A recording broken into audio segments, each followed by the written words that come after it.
"He's just a placeholder," my girlfriend bragged on the phone, not knowing I was in the bedroom. I planned my revenge silently. 6 weeks later, I gave her a big gift. I never thought I'd be thanking someone for breaking my heart, but life has a funny way of working out. 3 years of my life, gone in an instant. 3 years I spent building what I thought was a future with Valerie, all reduced to ashes the moment I heard those words come out of her mouth. I'm 31, financially stable, and until 2 months ago I thought I had it all figured out. Valerie and I met at a friend's wedding. She was the maid of honor, I was a college buddy of the groom.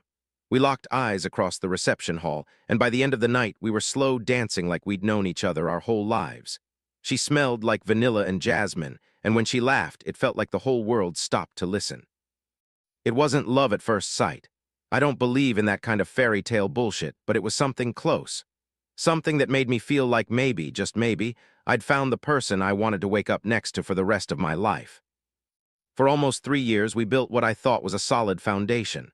We moved in together after 8 months, started talking about kids at the 2-year mark. We had a joint savings account for our future house.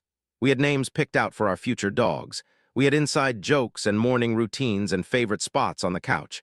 We had everything, or so I thought. Looking back, the signs were there. The sudden late nights at the office. The work trips that seemed to multiply. The way she'd place her phone face down whenever I walked into the room.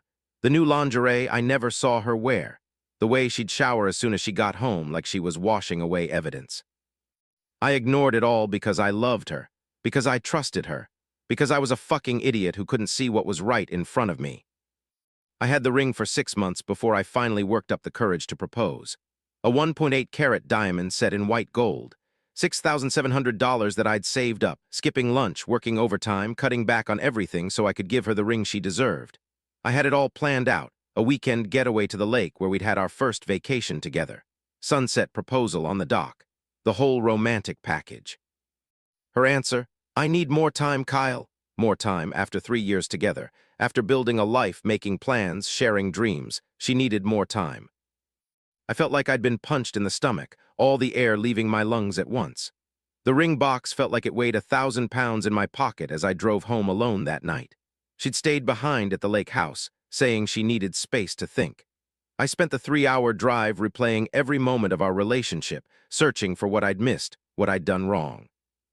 It wasn't until a week later that I found out the truth. I came home early from work, a migraine pounding behind my eyes. She didn't know I was there, sitting in the dark bedroom with an ice pack on my forehead when she took a call in the living room. I know, she was saying, her voice low and intimate. Kyle proposed last weekend. No, I didn't say yes, I told him I needed time. Yes, of course I feel bad about it. He's sweet, but he's just a placeholder until Patrick makes his move. A placeholder, 3 years of my life, and I was a fucking placeholder. You should see the ring his wife has, she continued, laughing. I'll have one just like it soon, he promised as soon as he leaves her. My migraine was forgotten. My heart was pounding so hard I could feel it in my fingertips. My stomach lurched, and for a moment I thought I might be sick right there on our bedroom floor. Patrick, her boss, the married father of 2 who she'd always described as a mentor. I sat there frozen as she continued her conversation, each word driving another nail into the coffin of our relationship. When she finally hung up, I waited until I heard the shower running before I moved. My hands were shaking so badly I could barely unlock her phone. Her password was my birthday, which now felt like another slap in the face. It was all there, hundreds of texts, dozens of photos that made my stomach turn, hotel receipts, screenshots of flight itineraries for those work trips to Miami, a separate photo album hidden in her secure folder documenting their 7-month affair in explicit detail. 7 months. While I was saving for a ring, while I was planning a future, she was hooking up with her married boss and planning a life with him. I put her phone back exactly as I'd found it, then left the apartment. I walked for hours until my feet were blistered and my mind was clear. By the time I returned home, I knew exactly what I was going to do. I wasn't going to confront her. I wasn't going to scream or cry or beg her to choose me. I wasn't going to give her the satisfaction of seeing me broken. Instead, I was going to make her think she'd won, that she'd successfully strung me along. And then, when she least expected it, I was going to burn her entire world to the ground. The next morning, I kissed her goodbye like nothing had changed. "I've been thinking about what you said," I told her. "About needing more time, you're right. There's no rush. When you're ready, you're ready." The relief in her eyes was sickening. "Really, you're not mad?" she asked, the surprise evident in her voice. "Of course not," I lied, squeezing her hand. "I love you, I want you to be sure." She hugged me tightly, burying her face in my neck. "You're the best, Kyle, I don't deserve you." Finally, something we agreed on. For the next 6 weeks, I became the perfect boyfriend. I brought her flowers for no reason. I cooked her favorite meals. I suggested she take more girls' trips with her friends, trips I now knew were spent with Patrick in hotel rooms I was probably paying for. I even started dropping hints about planning a more elaborate proposal, one worthy of a woman like her. "Something public," I said one night over dinner. "Something that shows the world how much you mean to me." She loved the idea. Of course she did. Narcissists always crave the spotlight. Meanwhile, I was meticulously preparing for the day I'd finally show her exactly who she was dealing with. I started by securing my finances. I emptied our joint savings account, $14,782 that was mostly my money anyway, and opened a new account at a different bank. I sold the stocks we'd purchased together. I started looking for a new apartment, putting down a deposit on a place across town. I gathered evidence, screenshots of everything I'd found on her phone, copies of credit card statements showing charges to hotels on days she was supposedly working late. But the real stroke of genius came when I decided to contact Patrick's wife, Carla. Finding her wasn't hard. A quick social media search brought up her profile, filled with pictures of what looked like a happy family. Patrick, Carla. Their 2 kids, a boy and a girl, maybe 8 and 10 years old. Family vacations, soccer games, holiday portraits. The perfect family man except for the part where he cheated on his wife. I sent Carla a message asking to meet. I was careful, respectful. I told her I had information about her husband that she needed to know, but that I wanted to tell her in person. I half expected her to ignore me or tell me to go to hell, but she responded within an hour. We arranged to meet at a coffee shop the following day.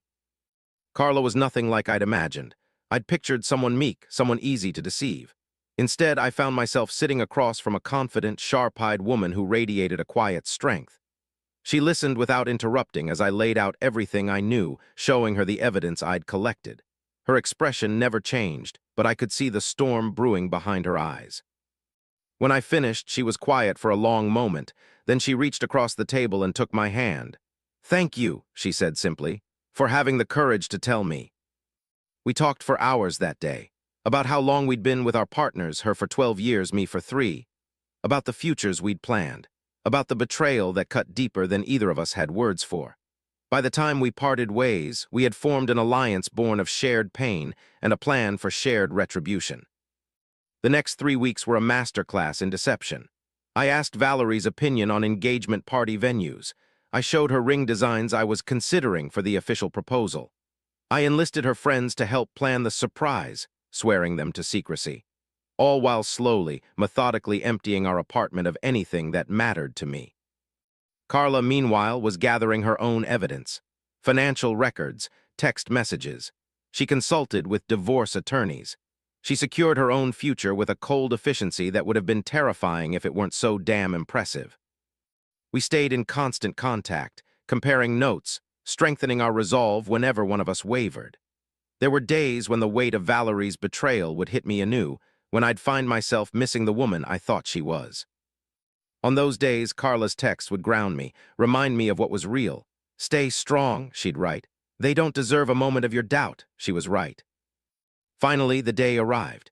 I had rented a private room at an upscale French restaurant where Valerie had always wanted to celebrate a special occasion. I invited everyone, her friends, her parents, my parents, coworkers. People flew in from out of town for what they believed was our engagement party. I told them all I was finally giving Valerie the proposal she deserved, in front of everyone who mattered to us. The room looked perfect, champagne chilling in silver buckets, red roses on every table. A projector screen set up at the front of the room, which everyone assumed would show a montage of our relationship highlights. The ring box in my pocket empty now, the ring returned for a partial refund weeks ago. When Valerie arrived, the look on her face was everything I'd hoped for. Surprise, joy, triumph. She thought she'd won. She thought she'd successfully strung me along while she waited for Patrick to leave his wife.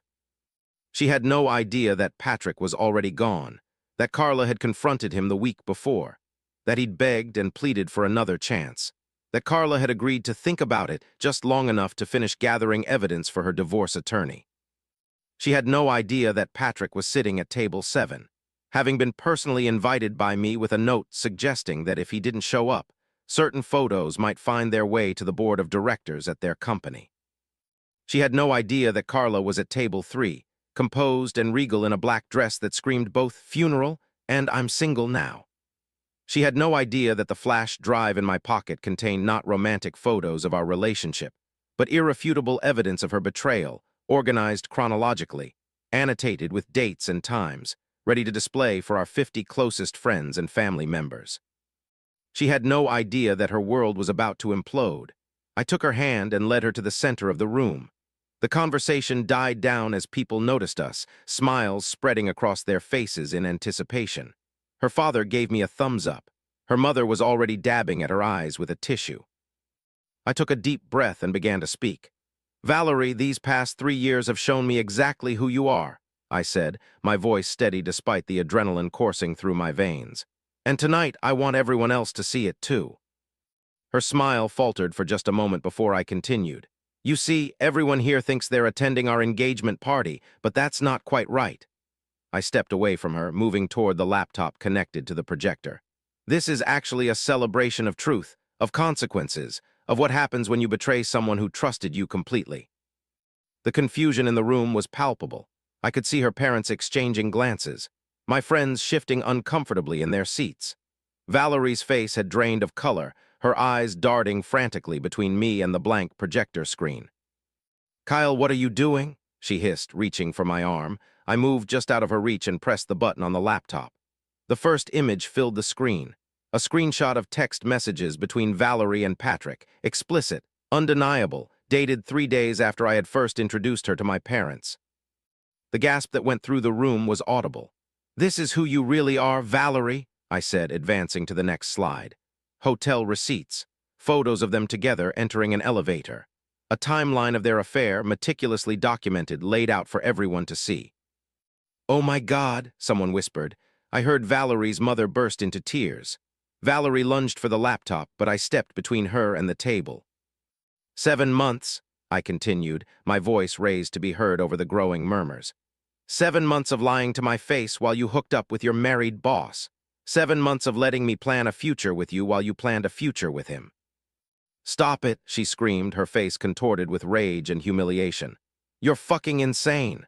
"Am I?" I turned to the crowd. "Patrick, would you like to comment, or are you too busy trying to save your own marriage?" All eyes turned to Patrick, who had gone pale, his eyes fixed on the evidence displayed on the screen. He opened his mouth, closed it, then stood up abruptly and headed for the door. "Oh, and Patrick," I called after him, "Carla is at table 3. I believe she has some divorce papers for you." Patrick froze, then slowly turned to see his wife rising from her seat, elegant and composed, a manila envelope in her hand. "You couldn't even tell me to my face?" Valerie cried, tears streaming down her cheeks now. "You had to humiliate me in front of everyone." I looked at her for a long moment, taking in every detail of her face, the face I'd once thought I'd see every morning for the rest of my life. I felt nothing, no anger, no hurt, nothing but a cold satisfaction that justice was finally being served. "You humiliated yourself, Valerie. I'm just making sure you can't hide from it." I turned away from her, addressing the stunned crowd. "Thank you all for coming. The open bar will continue for the next hour. I suggest you make the most of it." And with that, I walked out, ignoring Valerie's screams behind me, ignoring the chaos I'd left in my wake. I walked straight to my car, got in, and drove to my new apartment. I didn't look back once. The fallout was exactly what I'd expected. Patrick lost his job for violating company policy about workplace relationships. Carla's divorce settlement took half his assets and a significant portion of his retirement. Valerie was fired 2 weeks later, her reputation in tatters. As for me, I blocked Valerie's number the moment I left the restaurant. I changed my email address. I deleted all social media accounts and started fresh. I thought I'd feel guilty or at least conflicted about what I'd done, but all I felt was free. Like I'd finally put down a weight I hadn't realized I'd been carrying. Of course, Valerie found ways to reach out, through friends, through family, even showing up at my workplace once only to be escorted out by security. Her messages were always the same. It wasn't what you think. Please let me explain. I made a mistake. I miss you. I deleted them all without responding. 3 months after the restaurant showdown, she showed up at my new apartment. I still don't know how she found the address. She looked terrible, hair unwashed, eyes red and swollen, wearing the same Northwestern sweatshirt I'd seen her in on her friend's Instagram days earlier. 5 minutes, she begged when I opened the door. Just give me 5 minutes. Against my better judgment, I let her in. Not because I cared, but because I wanted her to see how well I was doing without her. How my new place was filled with peace instead of betrayal. How I'd moved on while she was still drowning in the consequences of her actions. She told me Patrick had never intended to leave Carla, that he'd been stringing her along just like she'd been stringing me along, that he'd cut all contact the moment Carla confronted him, leaving Valerie to deal with the fallout alone, that she'd lost everything, her job, her reputation, her friends. He was using me just like she choked on a sob. Just like I used you. I'm so sorry, Kyle. You were the only real thing in my life, and I threw it away for a fantasy. I looked at her, this woman I'd once believed was the love of my life, and felt nothing but pity. That's the difference between us, Valerie, I said quietly. You were never the only real thing in mine, not anymore.